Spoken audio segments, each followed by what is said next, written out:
Pag kumanda yung katawan mo ngayon, mas ano yung abs mo, paloob, hindi siya bloated. Dahil yan sa exercise na vacuum, tapos naka-plank. And then bawat exercise na ginagawa ko, naka-engage yung core, naka-vacuum ako. And malaking factor yung kinakain natin. Binawasan ko na yung mga biko, bilo-bilo, ayan, kung ano-anong carbs. Konting carbs, kanin na lang, clean carbs. Yun ang word, di ako nag-bloat sa kanin.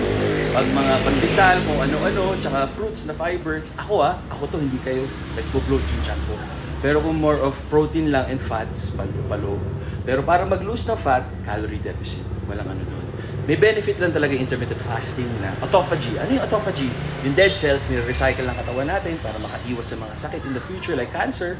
Tapos binabalik after 16 to 48 hours, 72 hours ng fasting, binabalik na normal function kung may problema yung mga laman loob natin. Kasi lahat ng energy niya, ginagamit niya para i-heal yung katawan natin. Hindi sa digestion. Kailangan ng energy yan eh. So ang unang nagbo-bloat sa akin, mukha and then chan. Ang unang pumapahit sa akin, mukha tsaka chan. Yung iba, hips, legs, thighs, biceps, triceps, so ganun.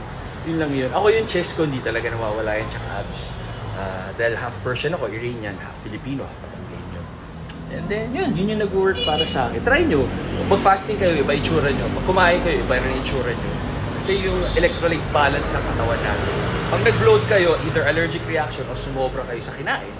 Or pag lean pa rin kayo, sakto yung deficit. Tama kayo, mali ako. Not your doctor, do work for you. Happy guys. God bless.